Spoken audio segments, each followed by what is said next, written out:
Монголын рагбигийн шоугийн тамирчин Баярнам. Одоо рагбигаар хичээлээд 7 жил болж байна. 7 дахь жилдээ тоглож байна. Туслах дасгалжуулагч гэдэг мэргэжлэр сая 5 сарын сүүлээс эхлээд ажиллаж эхэлж байгаа. Дасгалжуулагч гэж болж байна.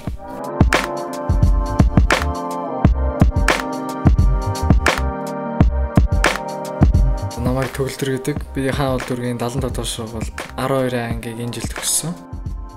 Байрныхаа гадаа сагт тоглоод суужсэн чинь маань регби тоглолт байх үед тэгээд хамт ер нь юм регбигийн спорт байна хурд хүчний юм ер нь залуучууд сонирхол дээргээд тэгээ нэг авч бэлтгэлд нь авч явж байсан.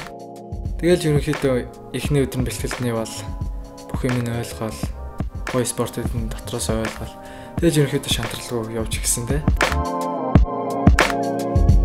Намайг Халиуна гэдэг 17 настай лахтаг чоннууд клубын эмэгтэй тамирчин нар тоглодог. Одоо ирээдүйн цогцлбор дээр энэ юугаа спортоор танилцуулах маягаар хичээл орж байгаа. Хүүхдүүд ихэндээ ойлгохгүй. Тэгэл одоо зарим нь ойлгол, зарим нь чи ирээл тоглолоо явж байгаа.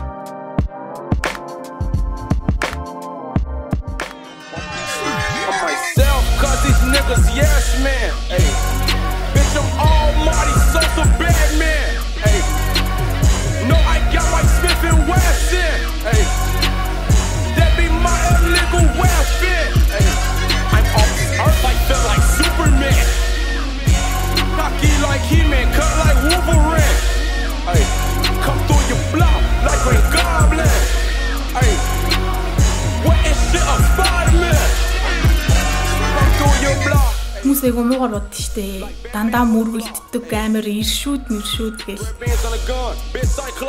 өөрсдөө тоглож үзег болохоор тэгж бодд юм уу гэж бодлоо бас будийн мөргөхөө зөрөхөө гэл зэрэгээрээ энэ ч хувь хүнийг бас хөгжүүлнэ.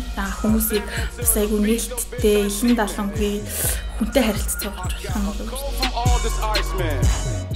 Рагбигаар хамгийн анх бол мөргөлдөх нь их гоё санагддаг шүү дээ. Тэгээ сүүлдээ ингээл нөгөө ямиг таних тусмаа мэдэх тусмаа илүү тэр нөгөө багийн нийт ажиллагаа тэгээ хувь хүний тэр ур чадвар одоо төсвөл төвчээр тэр зоригийг гэр зэрэг шалгасан.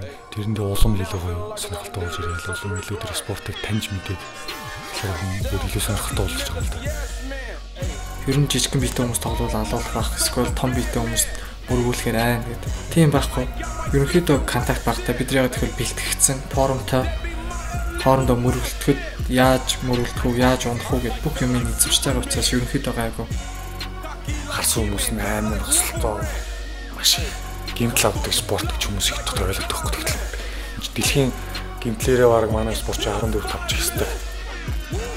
Энэ спорт нь болохоор яг цагтаа эхэлдэг. Бүх юм нь яг цагтаа. Яг хүний яг бүх зүйлийг гаргаж чаддаг спорт. Би бол мэдээж хөгжинэ. Ерөнхийдөө хурд хийсэн, гүйсэн, сунаасан, биеийн хүч шаардсан спорт гэж хүний бие бол дагаад хөгжинэ. Үүний хажуугаар дотроо болохоор хүн илүү хат суудаг, төвчээртэй болдог. Хүний амжилт гаргах чадвар бүх юм л илүү ингээл дээшлдэг гэсэн үг л дээ. Ер нь бол монгол хүнд аягүй төгссөн спорт шатдаг шүү дээ. Монгол хүмүүст, монгол залуучууд хүчний, хурдны тэгээ монгол хүний зан характерч гэсэн ер нь аягүй төгссөн спорт гэж би ойлгодог шүү дээ.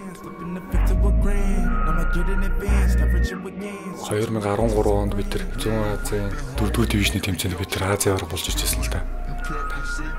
Тэгээ илүү одоо бүр өөр улс оронд өөрийнхөө хүчийг үзээд боломж нь олдвол тэгж тоглож үзэх юмсэл гэж боддоо шүү дээ.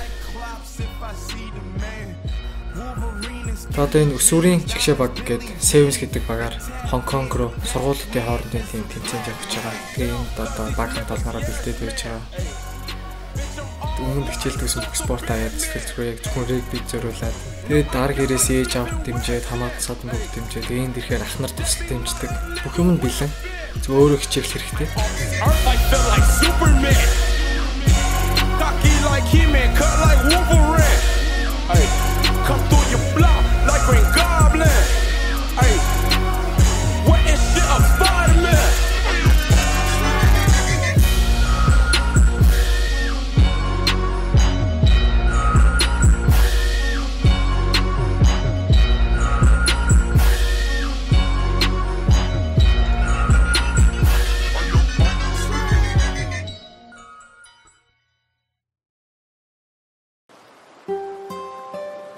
Өөр юунаас ч авч байгааг мэдрэмжээ энэ спортоос авч чадна гэдгийг бол нүүр бардам хэлж чадна. Манай ах нар бол үнэхээр чадварлаг, хүчтэй. Азийн дивишн 4-т байдаг. Ерөнхийдөө бол хүч хурдны хувьд бол нэр үнэхээр тутгааргүй. Азтай бол үзэхээр сайн мундаг. Тэгээд яг энэ ах нарыгаа харж, дасгалжуулагч багш нараа харж яг энэ спорт дуртай болж улам илүү зориг авч байгаа учраас энэ ах нарынхаа хэмжээнд хүрэхийн тулд ах нар маань ч их тусаж дэмждэг. Тийг ах нартай баярлж явдаг шүү.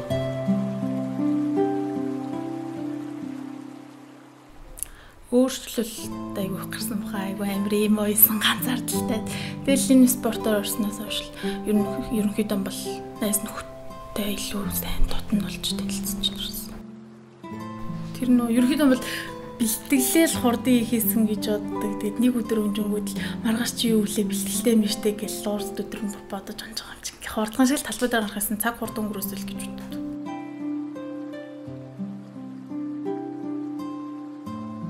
Монголынхаа нэрийг ер нь эмэгтэй багаараа гаргаж үзье гэж энэ спортоор надад л багийн төрлөөр айгу таалагдсан.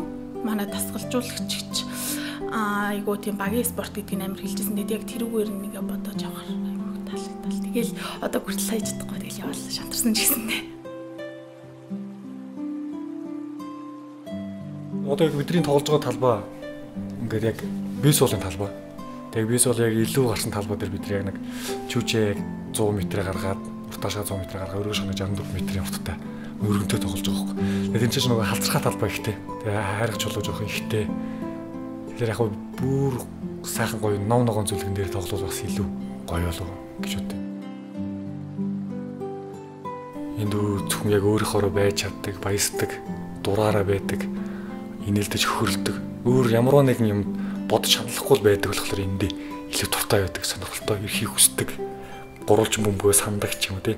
Ийшээ тийшээ хөдөө гадаа эсвэл өөр орноо авахлаараа талбай дээр тоглох юмсан, найз нөхдийн зургийг харахлаараа талбай дээр хурдан гарах юмсан чим бүхэл өвцөд нэгээ урамжуур ширээлэг зоригжуулж идэг. Тэгээ талбай дээр харахлаараа хамт нөхдийн төлөө байдаг, нэгнийхэн төлөө байж чаддаг. Тэгэл бас амьдралын маань салж бүнэ хэсэг юм да ер нь.